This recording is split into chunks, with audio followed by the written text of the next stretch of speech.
We are back on Patriots 4th and 2, the official podcast, PatsFans.com. I'm Russ Goldman. Joining me is Steve Balestrieri and Derek Havens. It's been a long time, guys. We are back to do a show. We are going to be talking Patriots. We are going to be talking about free agency is upon us. We'll be sharing our thoughts about what the Patriots might do in free agency and then what they could potentially be doing in the draft. I'm sure Steve and Derek have some thoughts on that. Before we go on any further, please do subscribe on Apple Podcasts, leave a review, leave a rating. It does help other Patriots fans find us. And also, please do subscribe to the PatsFans.com YouTube channel. Please do.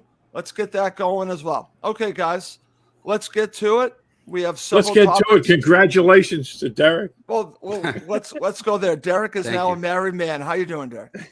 I'm good. I'm as tired as ever. So I guess that's what married life is like. Well, that married with the puppy. territory now, brother. It's all good. It's all good. Appreciate you guys. I'm glad to be here talking with you guys. Okay, good. So we're glad you're back. We are too. So I have several topics for us. Also, I'm going to be adding a couple topics from a friend of Steve's who actually listens to the show. I'm going to be sharing some of the topics that he emailed to you, Steve, and we'll be talking about that as well. That'll be in the second half of the show. We have a lot to get to. So I thought to get us going, I know how much you guys like following the combine. So why don't we get going on there? We have a lot to talk about in regards to free agency. We'll get to that in a second. Derek, I'll give you first crack at the combine. What stood out for you? And then I'll go to Steve. What stood out for me was just an incredibly interesting class. Obviously, the four top quarterbacks really showed out. Kind of interesting there, and that will affect the Patriots just because they're picking at 14. So the quarterback shuffle in the top 10 is going to obviously push guys down the board. I don't know if Anthony Richardson will go in the top 13 above the Patriots, but given his raw potential and his explosive testing numbers, I mean, he's got a good chance now. So you're going to have a couple guys going ahead of you. You got three quarterbacks going ahead of the Patriots no matter what. I thought that even though there's not a top receiver, I think that there's a really good kind of middle class receiver, depth in this with this rookie class coming in. There's not like a guy that I think you'll for sure be locked into the top 20, but I think you'll have plenty of guys that will go somewhere between 20 and like 80.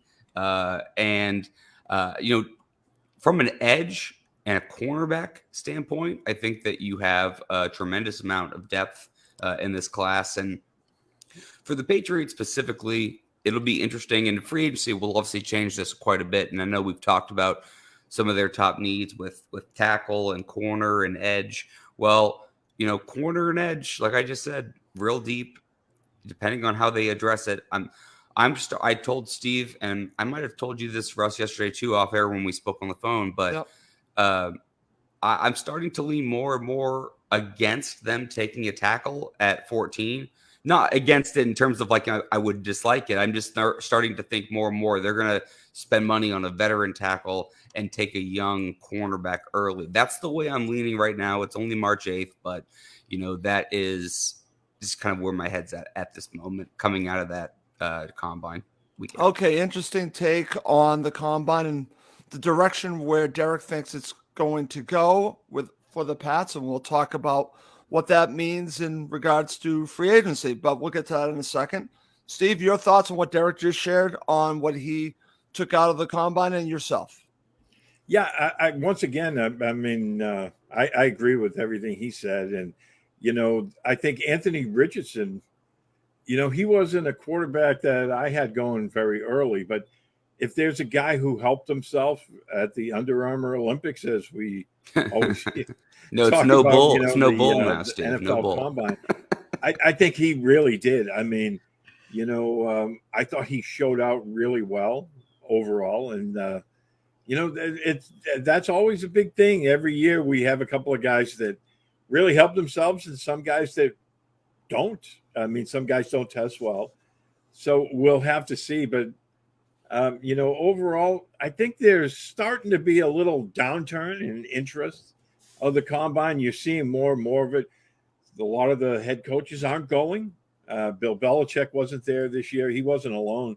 There was several other head coaches that didn't go.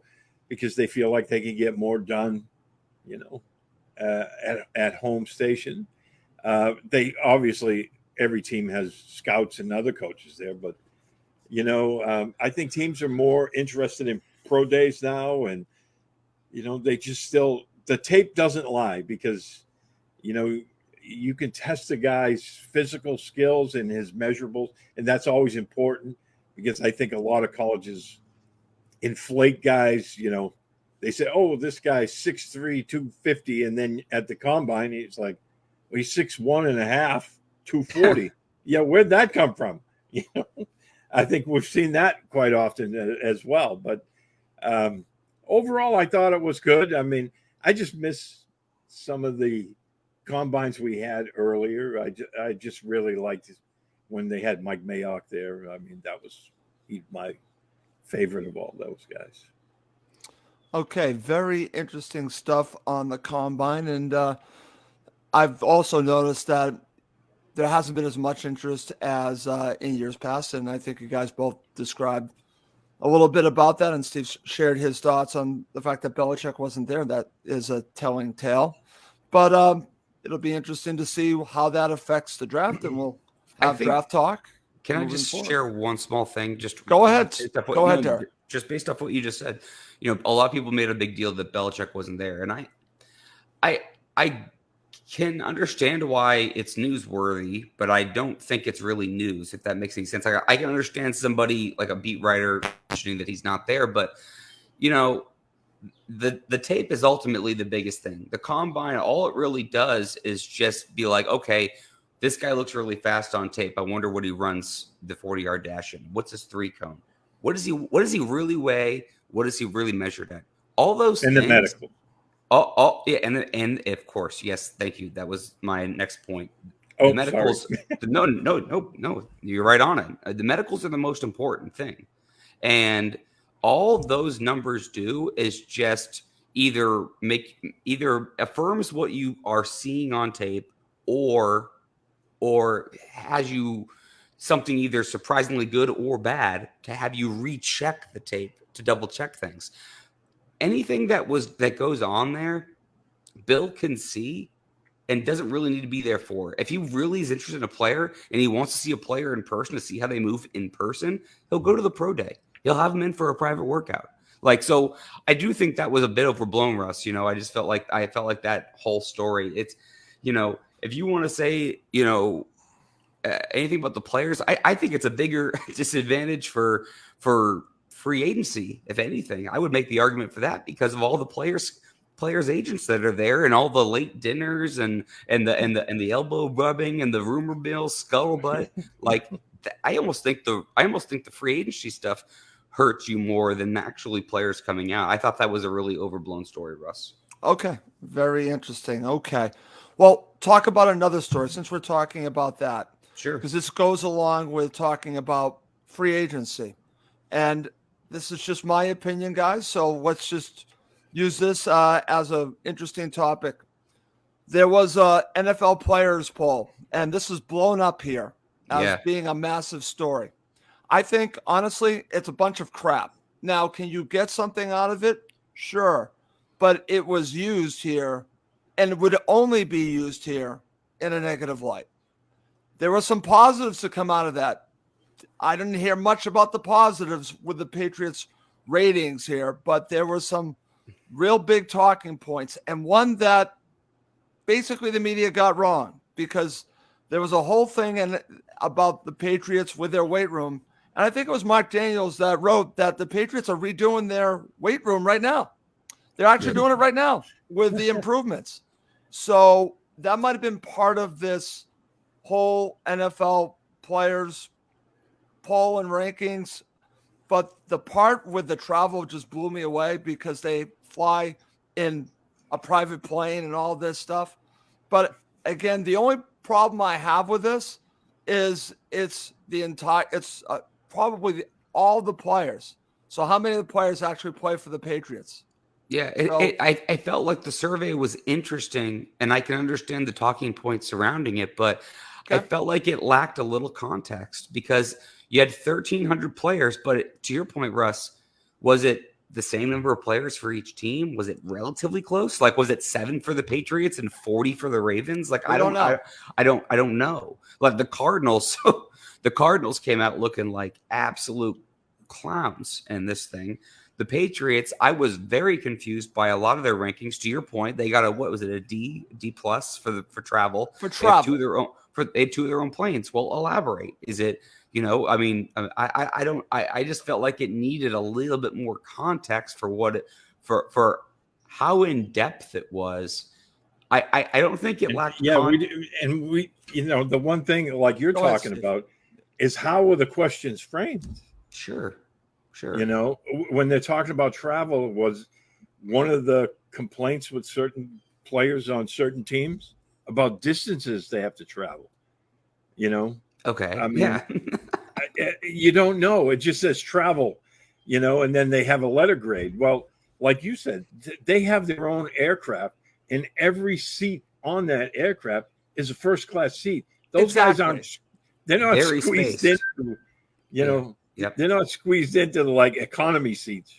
So, I have been told by someone who is on the plane that it's not even like normal first class. Like they're even a little bit more spaced out. They have more leg room than even a first class one. To your point, it's like, I just wish we had, if they're going to release this information to the public, I just wish they would give us a little bit more context on the actual question, because I feel like the players obviously were given more detail, but to release it to the public, it almost does you a disservice to not give us more context. Like what? Right. So yeah, again, because we're on the point, why is the travel bad? Is it for the Patriots specifically? Just hypothetically, like, is it the food?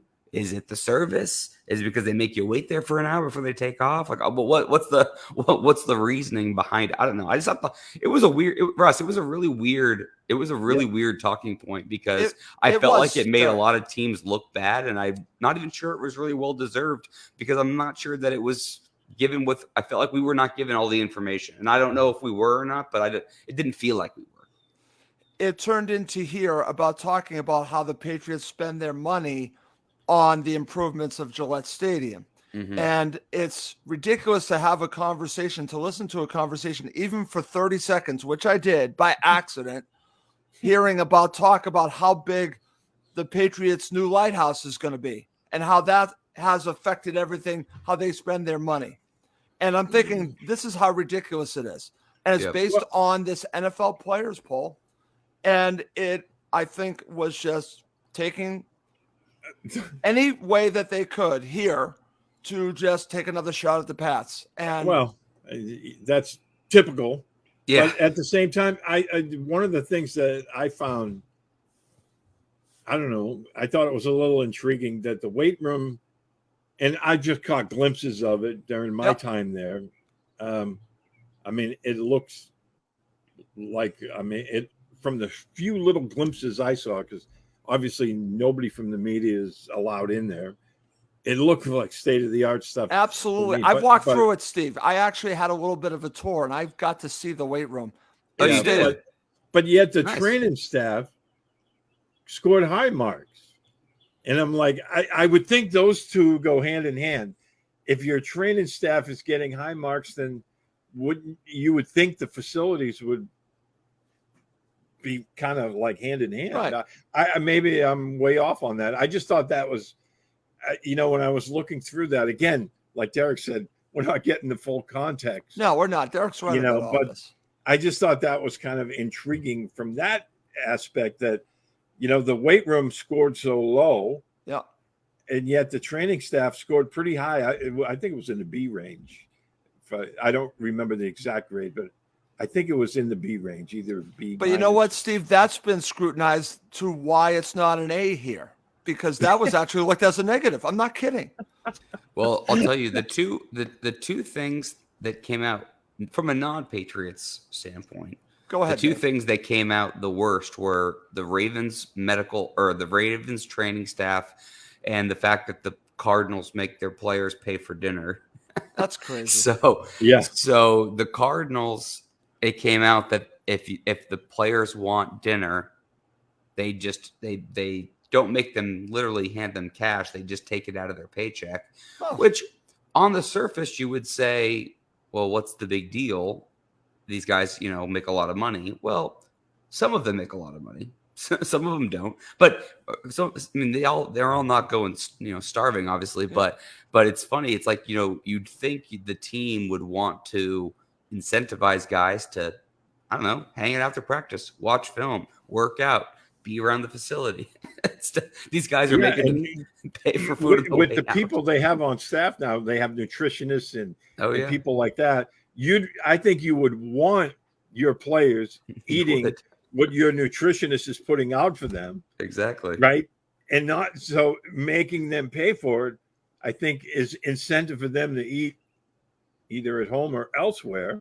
Yep. Because it's like, maybe the nutritionist is putting healthy stuff on his plate, and this guy wants to go down and eat a sack full of ribs. Yeah. and I saw on, you know what I'm saying? on Twitter, I literally saw 3 or 4 different Ravens players, including former Raven, current Patriot Matt Judon, talk about how they didn't like the Ravens training and medical staff and rehab specialists, because I saw multiple players say that they felt like their injuries did not progress as well as they would have if they were somewhere else. So I don't know. I thought it was interesting. I definitely thought it was interesting. Okay. When I saw that at first, I was thinking, well, maybe some of the players, because the Ravens did have a slew of injuries last year, that maybe it was just frustration from last year talking where they had all these injuries and guys were upset. And, because we heard that about the Patriots training staff a few years ago. I want to say maybe 6 years ago, when they were having all these injury issues, and there was complaints about the training staff then in New England. But I don't know. It was an intriguing poll, but it left you with more questions than answers. I totally agree. Okay, interesting. And I just found it fascinating that it basically for 3 days here was really the talk around here, not just it was surprising. In print, but it was everywhere. It was on the media, social media. It was everywhere. It was everywhere. But I'm glad that Derek also mentioned, obviously, that it affected other teams, including Cardinals, where he lives. So that's interesting. All right, guys, before we really break down free agency, there's one topic I want to really get to, because I think it could take us to some interesting conversational talk here in regards to what do the Patriots do this season, because I want to focus on the offense. It's going to talk about the quarterback, and it's also going to talk about the history of the Patriots under Belichick. So here it is. Do the Patriots need a number one receiver? Now, I'm going to share my thoughts on it. I want to talk to both of you about it, get your thoughts. I heard you guys talking about potentially on an episode making a trade for, say, T. Higgins. There's been talk about DeAndre Hopkins. Steve, you just mentioned that. I'm completely against all of it, and I'm going to explain why.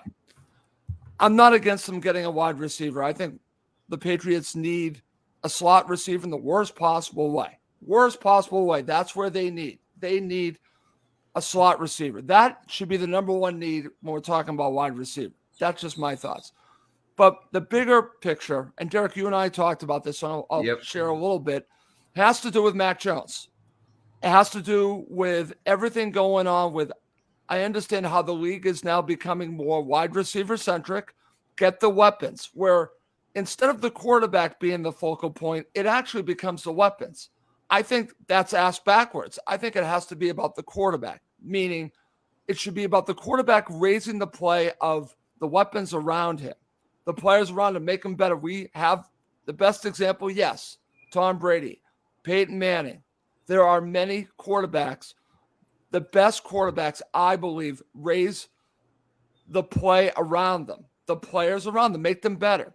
So I think in the case of some wide receivers coming in, we could talk about the situation in Minnesota. Let's be honest here. He's making Kirk Cousins a better quarterback. Let's just call it what it is. Josh Allen. Now, Josh Allen is a very good quarterback. Derek, you and I disagree if he's elite. I only think there's one true elite quarterback, and that's Patrick Mahomes. But I think that giving him that weapon has masked some of the issues that we see with Josh Allen. And I think now we're seeing it when he doesn't have the right coaching behind him. I think that Josh Allen is a very good quarterback, but I think he's a gunslinger, as you and I talked about. When we talk about Mac Jones, I don't want them to give him that number one receiver because I don't know how good he is, Derek. I want him to show us how good he is. And if you give it to him, you potentially mask how good he actually is. We need to know how talented he is. We need to know if Mac Jones can raise the play of the players around him. If there's a Julian Edelman out there now on the roster, can he make Julian Edelman better? Can he make Danny Amendola better? Can he make Deion Branch better? Because I'm telling you, Tom Brady did. So this is where I'm going on this. I understand why fans want the number one receiver, but I think that it is a situation where you will get better with the number one receiver, but then eventually I think it could come back to bite you in the ass. This is why I don't want the number one receiver. Derek, I'll go to you first. I think the logic behind what you're saying, I'll tell you the same thing I told you yesterday. I think the logic behind what you're saying makes a lot of sense in terms of wanting to know if Mac can elevate guys. At the same time, I would also say how many receivers in the league really can elevate guys? Let me give you an example. Lamar Jackson's a big talking point in the news right now because of his contract situation. He was just franchise tagged, etc. He's been an MVP. I think he's a terrific player. He's better than I thought he was going to be already. I don't know where you'd rank him, but I'd say, can we just all agree he's maybe a top 10 quarterback? Like, wherever you want to put him, I don't really care. But I would argue he doesn't elevate players. Like, how many guys really elevate players? Like, I mean, there's like 5 quarterbacks in the league that I think truly elevate guys. And, I think we would all agree, I don't want to speak for you both, that Mac Jones is a limited quarterback. Even if he hits his top potential, he's still not as physically gifted as some of the top quarterbacks in this league. But we knew that as soon as he was drafted, before he was drafted. So it's like one of those things where, Russ, I understand what you're saying. I don't disagree with your logic. I just kind of disagree with the end point because he needs all the help he can get. and this team's receiver room, which underperformed last year, the receiver room for the Patriots is not good. But it's better than what it showed last year. I think it's better, Derek. And it's solid. No, but I have a counter to this, but go ahead. I have a counter to this, and then I want Steve to jump in here as well. I understand where you're going on this. I'm just saying it's a solid room. It's better than what it showed last year. Underperformed last year. Okay, it's solid, but it does lack the elite talent because if you look around the league, Russ, every single good team last year has that guy. There's never been more receiver talent in the league.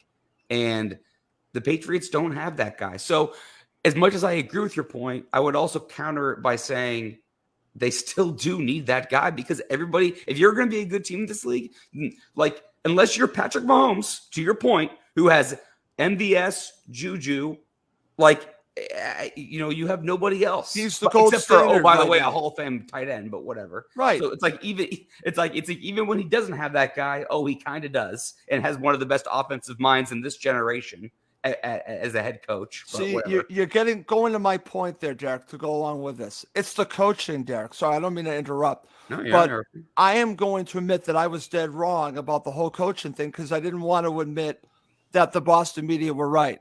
But coaching matters. Coaching matters. The Patriots made a major mistake by having Matt Patricia and Judge be the gurus for Mac Jones. If you get proper coaching, which we think that he might have now, I think the wide receivers can get better. I think Mac Jones can get better. I don't think the wide receivers are as bad as you think they are. And I'll argue, besides having Randy Moss, now, name me an elite wide receiver the Patriots have had over the past 20 years. Unless you want to talk to me about Wes Welker, you want to talk to me about Julian Edelman, that's great. Deion Branch, they were good wide receivers. They were never number one receivers, and they won 6 Super Bowls. Counter that. You want me to literally counter it? Or yeah. Oh, okay. Well, Do you think that it would have hurt them? I mean, was it they had Randy Moss and they were 13 seconds from winning a Super Bowl? But I mean, whatever.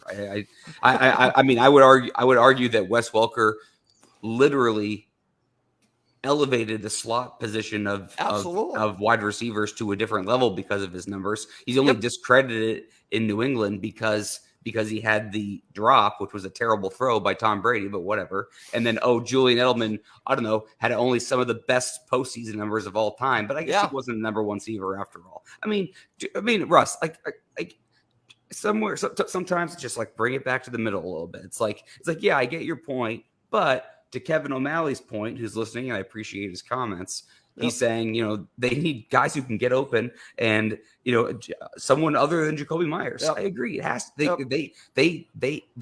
you can still add talent and find the answer to your question. Does Justin Jefferson elevate Kirk Cousins? Yes. But you can also, I see Justin Jefferson and I can also see that Kirk Cousins is limited. You can do both. Okay. So to Kevin's point, Kevin, next time you want to comment and say it's a lame argument, do your own podcast. Okay. I like Kevin. I don't know what you got to have people disagree with you. No, that's fine. He can disagree with me, but how is it a lame argument? Do your own podcast. Because I think it's I just think it's a little too strong one direction, which is typical. But I would just say I just think that both can be true. You can disagree with me, but it's not a lame argument. Do you think it's a lame argument, Derek? No, I just think it's a little too strong on one side. Okay. I just think like I said, I've said the entire time. I told you yesterday. I'm telling you right now. I see where you're coming from. Yeah. I'm just like I just think you can have both. I don't know, Steve. What do you think? Talk some sense into one of us. Okay. Well, and my point to this is, coaching is extremely important. We saw what the lack of that will do last year, but as we all said throughout the season, regardless of the coaching, it wasn't a Super Bowl team because you didn't have the people around your quarterback that were going to be able to come through a crunch time, coaching or not. And I think that, I understand what you're saying. You want to see what they have in Mac Jones. Right. But unless you give him the weapons around him to where he's going to be able to compete for a Super Bowl, then you don't know if he's going to be that guy. I mean, Tom Brady is the outlier there because Tom Brady was special and he made the players around him better. Right. But, at the same time, Wes Welker was putting up 100 catches a year and he wasn't highly thought of because he didn't fit that mold around the NFL. Right. But we all knew that during that time frame, he was the number one receiver, just like Julian Edelman was. Sure, they were number one receivers in the Patriots system and in their organization. But the fact of the matter was, the league didn't look upon them because they were smaller, not incredibly fast guys, and they played out of the slot, which the league has always kind of, devalued the slot receiver. Now that is beginning to change. You see guys like, Debo, Brandon Ayuk, guys like that. I mean, they're incredible when they work out of the slot. So, and I agree with you. I think, do they need a number one wide receiver? I just think, when you look at this Patriots offense, the way it's always traditionally worked, they've always had that dynamic guy out of the slot. That's right. Julian Edelman. Wes Welker. Before him, Troy Brown. I mean, Troy Brown caught 100 passes one season. It's you have to have that guy with this offense. And I'm kind of on the fence about DeAndre Hopkins. I think when he's healthy, he's still a top 10 wide receiver in the NFL. And could you use a guy like that? Hell yeah. But my question is, when you're looking at what you're going to have to give up to get him and the money situation, because he wants to get paid, you can make arguments against that. But I'm not really on Hopkins myself. But I'm just saying, I'm just using him as of course, because he's been the guy that's been frequently mentioned. Sure. This offseason, but I think you have to put your quarterback in the best position to win. And you were talking about Josh Allen. Yep. And, when I look at him, he's not in the best position to win because he is not only their quarterback who's expected to throw 35 to 40 touchdowns every year, but he's also the leading ground game, for the team. Yep. And you can't have that. They did not supply him with the weapons he needs to have at least a complementary running game, because he is the running game as well as the passing game. And I think you're putting way too much on some guys' plate. Okay. And, and go back to Baltimore and, Lamar Jackson. I mean, right. They haven't had great wide receivers on that team either. No. Derek and I were talking about that yesterday offline. No one talks about how bad the Ravens are at drafting and developing wide receivers. No one talks about it. And, they have a great tight end, but, and again, their running game, this year was a little different, but their running game's predicated on Lamar. And that's only going to take you to that certain level because teams will be able to figure out how to slow that down. But no, I really think they need to get Mac Jones better weapons and better utilize them. And I think Bill O'Brien will do a very much better job with that. We've seen him do that here in New England. And to your DeAndre Hopkins point, just because I know it's a talking point for the team, Russ, I don't know where you fall on. I guess I kind of do because you don't want them to improve the room. I don't want DeAndre Hopkins. I don't want T. Higgins. You name the wide receiver, I don't want him. Name me a slot receiver, I'm all in. Well, yeah, I mean, I think they could do both, but yeah, no, I agree with you on that. I would just say for DeAndre Hopkins specifically, the reason that I kind of lean. And by the way, I do agree with Kevin on this. I'm sharing this comment. Sorry, I don't want them to trade for wide receiver. Rather, see them draft a slot receiver to take coverage away our tight ends and wide receivers. So, Kevin, me and you do agree on this point. Yeah, no, and I think Jakobi does get open and catch the ball, but I think they could use a little bit more explosion. They've done better in with more athletic slot guys, so you could have both. So I agree with you, Kevin, and Russ as well. The reason I'm saying just for hype, just because people are interested in DeAndre Hopkins, the reason I'm not as crazy about him is because he's 31. He is someone that won't be able to grow with Mac Jones long term. I could care less about him and Bill O'Brien's spat. Like that's so off to the side, doesn't even matter. He's one suspension away from being suspended for an entire year. I don't think he's a bad guy. He's had the PED thing, before. And honestly, I just don't think this team is good enough. Like it's kind of a similar conversation to when we were talking about Cam Newton. I just don't think they're a receiver away. So I'm not a team that's rebuilding and needs a lot of things. I'm not going to invest a first or second round draft pick in a guy who's going to be here for 2 or 3 years.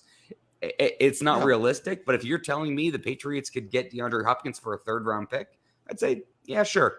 Go ahead. Because there's no doubt Mac would benefit from having a guy like that. He's a terrific player. But I also know that a 3rd round pick's not really that realistic. And someone's probably going to give up more. So for me, it's just like, I just think they need to set their sights on somebody else. Russ, to your point, T. Higgins, I think T. Higgins is a good player. I'd be interested in him. But I don't know if I'm really giving up a 1st rounder for him because I think he's good, not great. I don't think he's A.J. Brown. I don't think he's, Devontae Adams, some of these guys that have moved around for high draft picks. I think he's a really good player. If he's available next year and they have the cap space, I'd be interested. Okay. I just don't know if I'm really trading a lot of high assets for a guy who I think is a pretty good player. I don't know what Steve. And I honestly, I don't see Cincinnati trading him. I don't see why either. Well, let me ask you guys, because they did make a trade last year. Why has everyone given up on Devontae Parker? Why? Please answer that question. Do you expect? Let me ask you this: do you expect more from Devontae Parker than you got last year?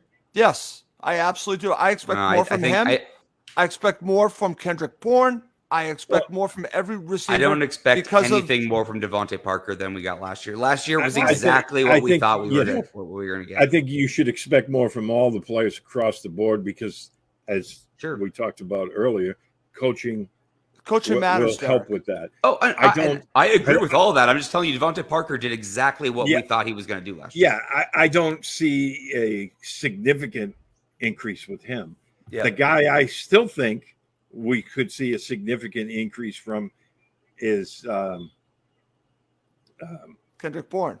Kendrick Bourne. Yes, Yeah, he's I one of the thought it only was players criminal the way they used him last year. I agree. Well, we saw it just like with Mac Jones, Steve. We saw it the year prior. It's not like we're making it up. We're not just being like we're like why is Kendrick Bourne getting 26% of the snaps this week? We don't know. I still don't But understand. This is why coaching matters. He was in the doghouse. Coaching matters. He was in the doghouse since training camp, and they, I think at that point, okay, the guy's late for a meeting, and you're gonna sit him on the bench for 16 games. I mean, I think that's ridiculous. And he's a guy. Now, again, you talk about a slot guy. Maybe use him in and out of the slot a little bit. I think they need to use. I thought their usage of, Tyquan Thornton was completely off the rails last year, because you draft a guy that has absolute blistering speed, and then you don't use it, and I just don't get it. I mean, and I don't want to keep harping on Matt Patricia or whatnot, but I just thought that their usage of him was not the way I expected them to use him last year. They just got it wrong. I think that is imperative. Now, you have a speed guy, in Thornton. Start taking advantage of that. And the same, you have a guy that's a playmaker, because we saw it with Kendrick Bourne. Right. And start taking advantage of that. But Steve, I'll go even further than that. And I'm sorry to interrupt, because I think this is the crux of where I go on with the number one receiver. You and I talked about needing a slot receiver. We also talked about needing that Kevin Falk running back. You think it's going to be Pierre Strong, right? That third down back. You think it's going to be Pierre Strong. Also, and Derek, I want to get your thoughts on this, because I think coaching does matter. I got it all wrong last year. I think we will finally see Jonnu Smith show the type of ability that we're all doubting right now. I think that you're going to see a different player. Well, and again, that goes to coaching. I'd like to tell you. Oh, okay. Well, that goes to coaching as well. I mean, that was one of the things O'Brien liked to do back. And I'm not saying that Henry and Jonnu Smith are the equal of the guys from 2010, 2011 time frame. No. Not saying that, but he built the system to utilize their talents. That's right. That's why I think to get those guys open. Because, I mean, I don't know. I go back to that 2011 season where they had a terrible defense and still went to the Super Bowl. Yeah.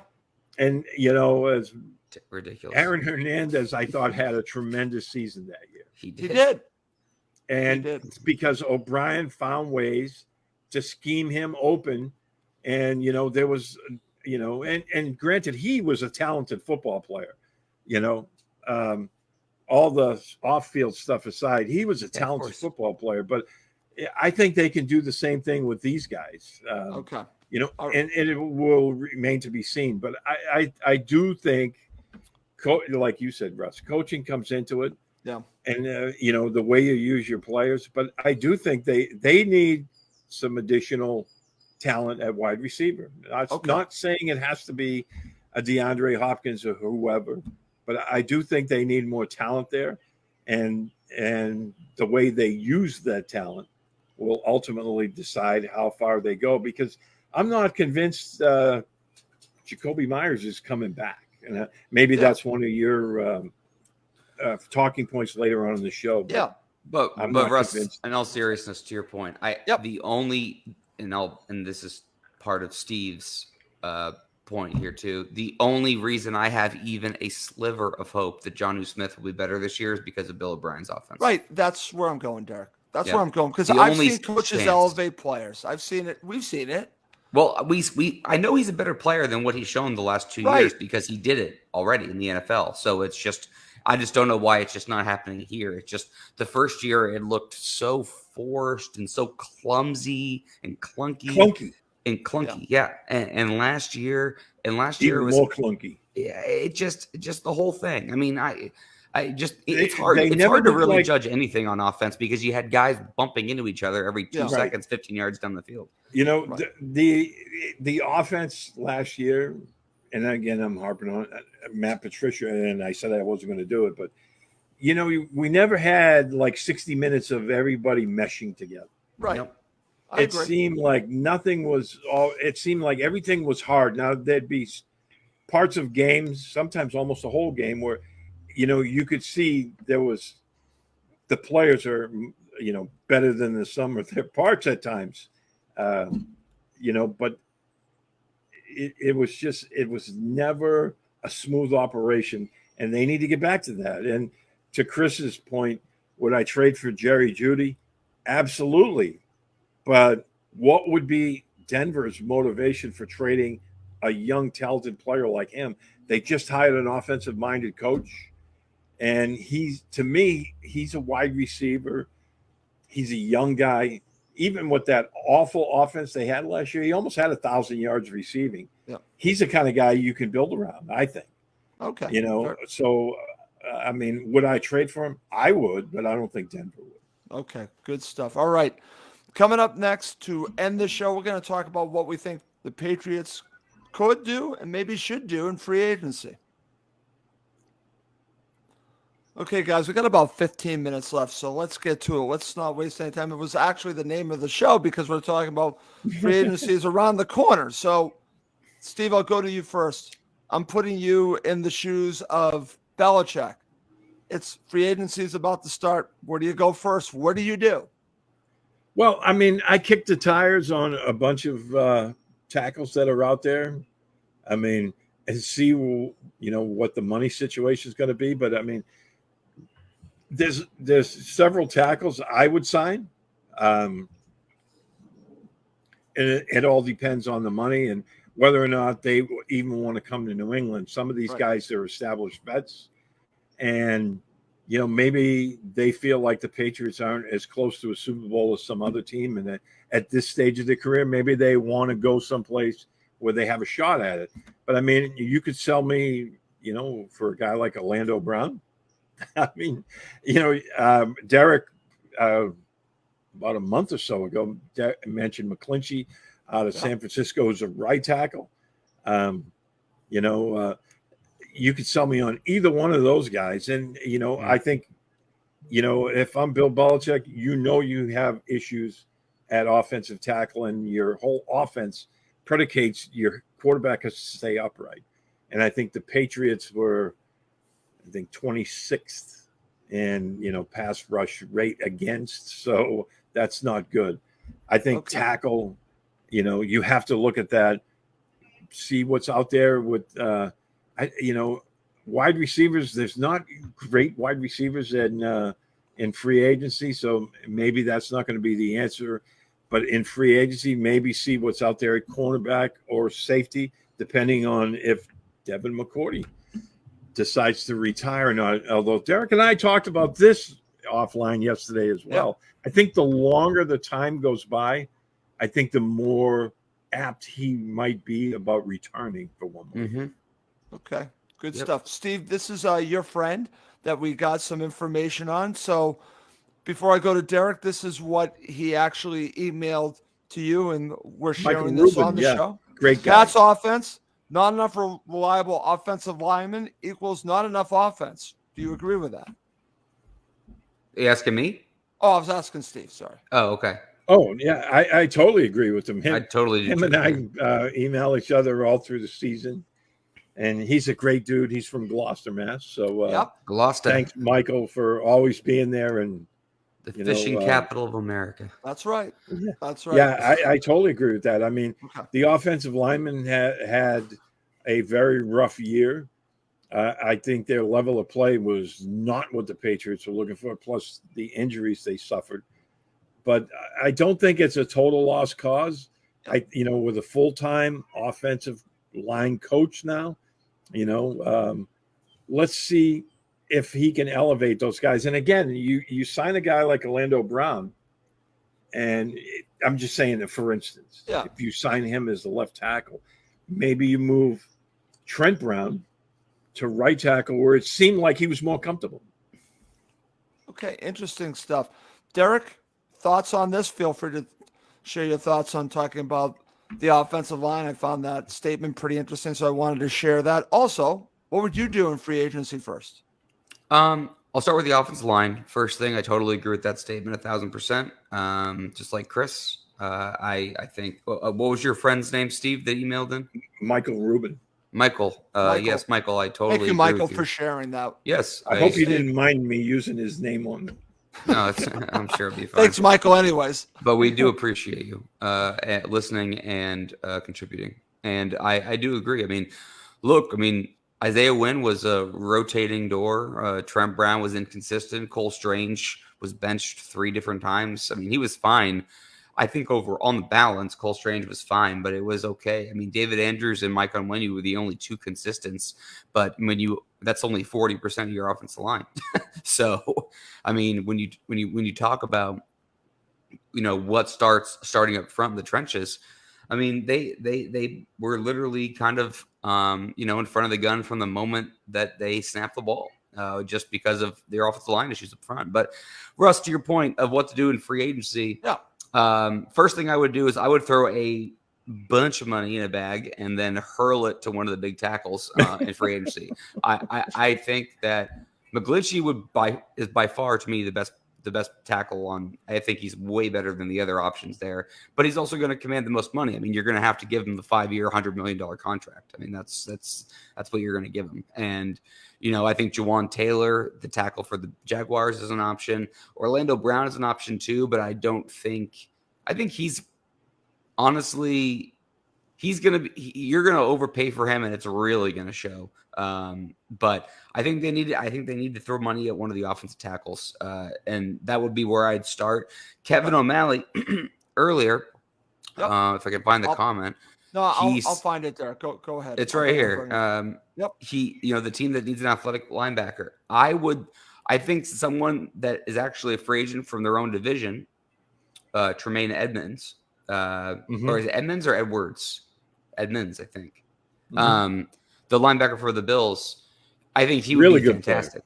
I think pairing him with Juwan Bentley would be a terrific combo because Bentley's more of your traditional plug and play middle linebacker, kind of stuff the run, does a lot of things that Bill wants him to do, where Tremaine can line up with tight ends, can move around, roam side to side a little bit more. I just think that he would give you a good amount of athleticism. Now, the only caveat I'd say against my own argument, my own statement, would be, Steve and I also talked about this in our long phone call yesterday, which I always enjoy. Steve and I just talking football for like an hour.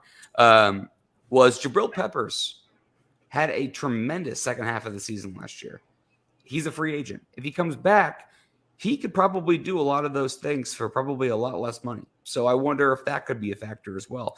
I'm not as worried about free agent wide receiver. I think that the room they have is fine. If something comes up better in a trade, I think they'd consider it. But honestly, I just don't see a receiver that's coming out that's going to be a really big addition. I think they need to focus on getting an athletic linebacker, like Kevin mentioned, and throwing a lot of money at a tackle. I think they have to. Even if they want to draft a tackle in the first round, I think they have to sign one of the bigger tackles, or Absolutely. I think they're putting themselves behind the 8 ball before the season starts. Okay, good stuff. I'm going to share another topic for us from your friend, Steve, and it's an interesting one, okay? So this is about Mac Jones. Mac Jones, babblers and scribblers, contingent certain that they know his floor ceiling now. So we're kind of already talking about it. I think you already said, Derek, we kind of know that he has limited ability. Do we know this? Do we know that Mac Jones is limited to what he could be? Steve, do we know that, listen, he is never going to be a runner, and I think that's where you guys are going with this. He's never going to be a runner. Neither was, I hate to bring up Peyton Manning, Tom Brady, but they were not runners. No. So, but we do know he's somewhat limited. I mean, somewhat limited. We know he's not going to be Lamar Jackson. Okay. And we know Right. he's not going to be Josh Allen or Patrick Mahomes. Like we know he doesn't have that arm talent. Like Right. That's But an obvious thing. As to his ceiling, Yes. we Who don't know knows? that. No. You know, and when Mike was talking about babblers and scribblers, Yep. he was talking about the Boston media, who, as we all know, Russ loves I do. Of course I do. and talks about all the time. So Of course I that's where that came from. No, But no, I mean, I we don't understand. know his ceiling yet. I mean, you know, we saw glimpses of what he could become in his rookie season, and I think you just have to take last year and throw it out. Yeah, I mean, I agree. Too many things went, and you know, I think this is a big year for Mac because he Totally has a agree. good offensive coordinator now. I think he has a guy that's going to put the pieces around him where they should be a heck of a lot better than they were. Now, again, you know, health always plays into that. If you start having guys drop like flies, then, you know, that is going to obviously impact that. But this should be a really big year for him. And I think having O'Brien is going to fill him with confidence going into this year. Okay. So, Derek, I want to get your thoughts because this goes back to my initial topic when we're talking about wide receiver. I want to know what his ceiling is. I want him to reach his ceiling. What is it? I don't know. I don't think any of us know. You guys have already talked about maybe limited arm strength you were talking about. That doesn't mean that he still can't be a very good quarterback in the league. Dare I say, be an elite quarterback in the league, because you don't have to have the biggest arm to be able to make all the throws. You can still make all the throws. It can be with your head. Is he the smartest quarterback? So I don't know that. This is one of the reasons why I don't want them to just give him that number one receiver, because I don't know if he truly is that guy or not, Derek. I want to find out. Well, And I think you and I have talked about that. I want to find out. The sample size is honestly just too small. We know that he was better than he was last year because he was his rookie year.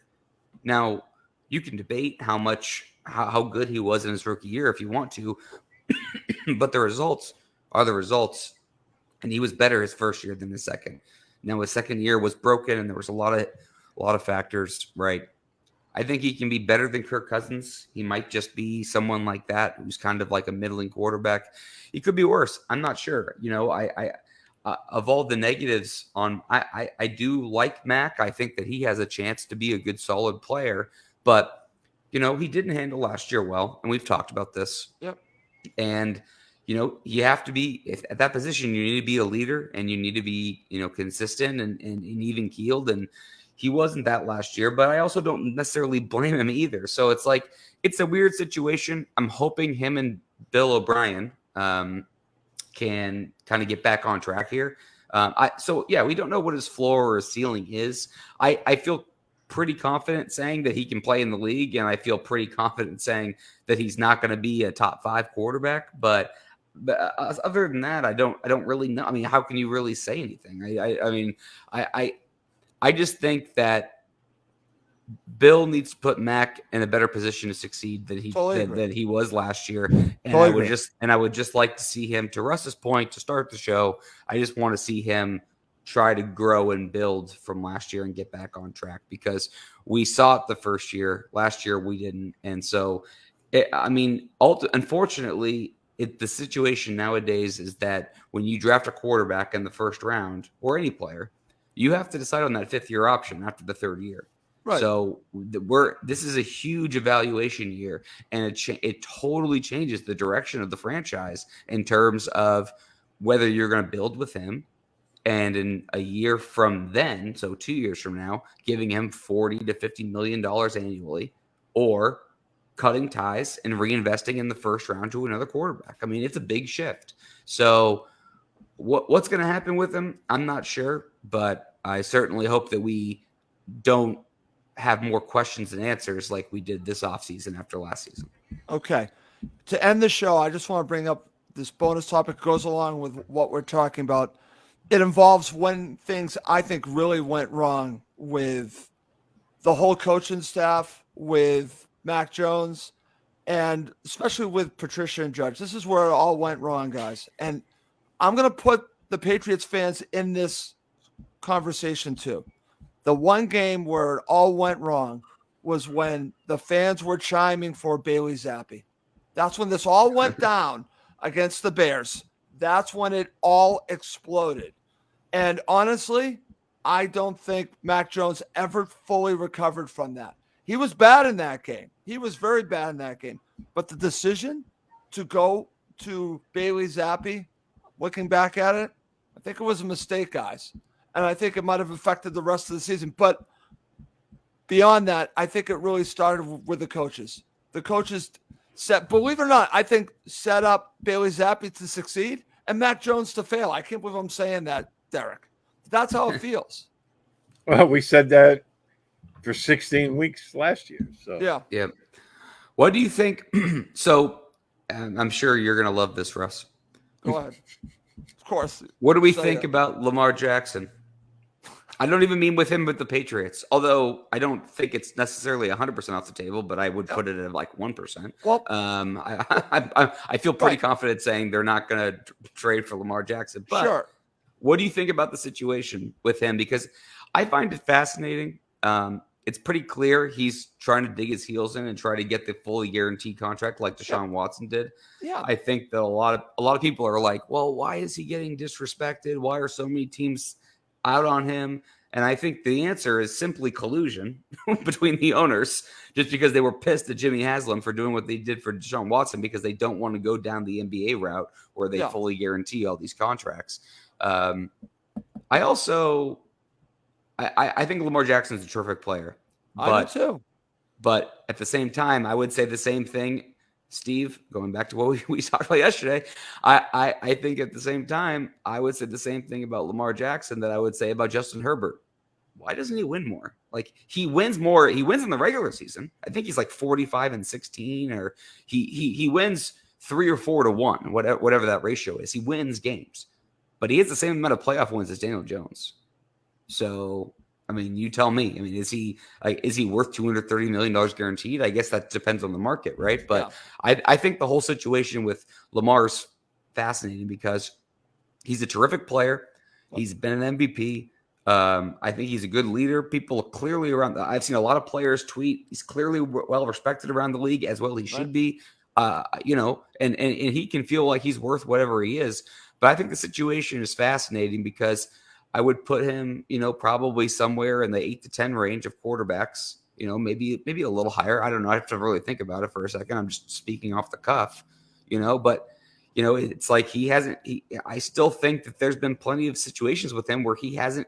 And I would say the same for the Ravens team in general. I don't want to put it all on him. They haven't really won as much as they probably should have. 2 years ago, they had a lot of injuries. Yep. Last year, there was a couple other issues, but they really haven't put it together yet. I just think the situation to me is really interesting. And I think that there's between Lamar Jackson's contract and Aaron Rodgers, those two things are holding up a lot of things in the league right now. I'm just curious on your guys' thoughts on that. Okay. Well, I think, when you look at some of the contract and guaranteed money that some of the other quarterbacks got, and then you're looking at Lamar Jackson, I think he deserves a lot more guaranteed money than some of these other guys. Sure. And, when I look at him, again, I think you made a lot of good points with him. But, I'll go back to what you said. Justin Herbert has been Mr. Teflon because, and don't get me wrong, I think he is a tremendous quarterback, but he never gets any flack when they lose, ever, and, I just think that some of these quarterbacks, I don't know what it is. They get like the national media, like, circles the wagons around some of these guys, and some of them don't. And so I don't know. But, Lamar Jackson, I think, like you said, Derek, top 8 to 10 quarterback. I mean, that's a guy that can win you a championship if you have the right pieces around him and the right coaching. And as with all the talk about Bill not being able to develop wide receivers, look at what Baltimore's done. Right. So it's not all on Lamar, but I do agree with you. I think there's a little bit of collusion there, but that isn't going to last. If a team is that hurting for a quarterback that they need one, somebody's going to open the checkbook. Because if I was a team that didn't have a quarterback, like say the situation New England was in a couple of years ago after Brady retired, would I be opening the checkbook to Lamar right now? Oh yeah, baby. Okay. Good stuff. I'll just share quickly, and then we got to wrap this up. That I don't know if you guys remember this, but I wanted the Patriots to draft Lamar Jackson, and I actually did. And, Yeah, you did, and I was wrong on him a little bit. I mean, yeah, he's better. He's better than what I thought he was going to be. The only thing I will say, Derek, to your point about Lamar Jackson and the Ravens, different type of quarterback, but I think they're great regular season teams, and I think he's a great regular season quarterback. He's got a little bit of Peyton Manning in him when they get to the playoffs. I don't know why, but there's something that doesn't transfer when they get to the playoffs. He just hasn't shown it, but we'll see. I mean, I still believe in Lamar Jackson. I think he's a great quarterback. I think ultimately, I have to go back and look at the games, but I think one of the problems with Lamar, and this is not really, well, I shouldn't say with Lamar, with Baltimore, I should say, is that it goes back to something that we talk about. People talk about the Ravens like a well-oiled machine, and I do respect them as a franchise. I think they do a lot of things right. Yeah. But something that we just talked about earlier, something that doesn't get talked about, or at least not at all, or not often, is they can't draft and develop receivers. Their best player in the passing game is Mark Andrews, who's a terrific tight end. I mean, solid player all around. But when you have a running quarterback that can throw, he misses some throws, but he can throw too. I'm not discrediting his arm talent. He's not a running back that throws. But he is a tremendous running player. Is when you can't put up a lot of points through the air, it's hard to score, and that's what the game is right now. And so when you look around all the teams in the AFC that can put up points, yeah, I mean, it's gonna be tough for Baltimore to win. I mean, ultimately, that's what it is. So, I mean, I don't know. I just think that situation's fascinating. I'd say quickly, Russ, I know you have to leave, but I'd say quickly, the Jets quarterback situation is fascinating. Him with the Aaron Rodgers. I thought it was kind of funny while I was gone that they told Derek Carr, hey, we're interested, but we want Aaron Rodgers more. So we're going to wait. Derek Carr said, hey, I'm going to New Orleans. But if the Jets get Aaron Rodgers, that would certainly shake up the division a little bit. I don't think Rodgers has much left, but it certainly would make the Jets a borderline contender because they've done a nice job building up around him. So that's something interesting from a Patriots standpoint. But Steve and I will be starting our draft breakdowns next week probably. So sure, no worries. All right, well, that's going to do it for this episode of Patriots 4th and 2. As always, please do subscribe on Apple Podcasts and leave a review. And also, please do subscribe on the PatsFans.com YouTube channel. Well, that's going to do it for this episode. For Steve and Derek, I'm Russ Coleman. Thank you as always for watching and listening to Patriots 4th and 2, the official podcast, PatsFans.com.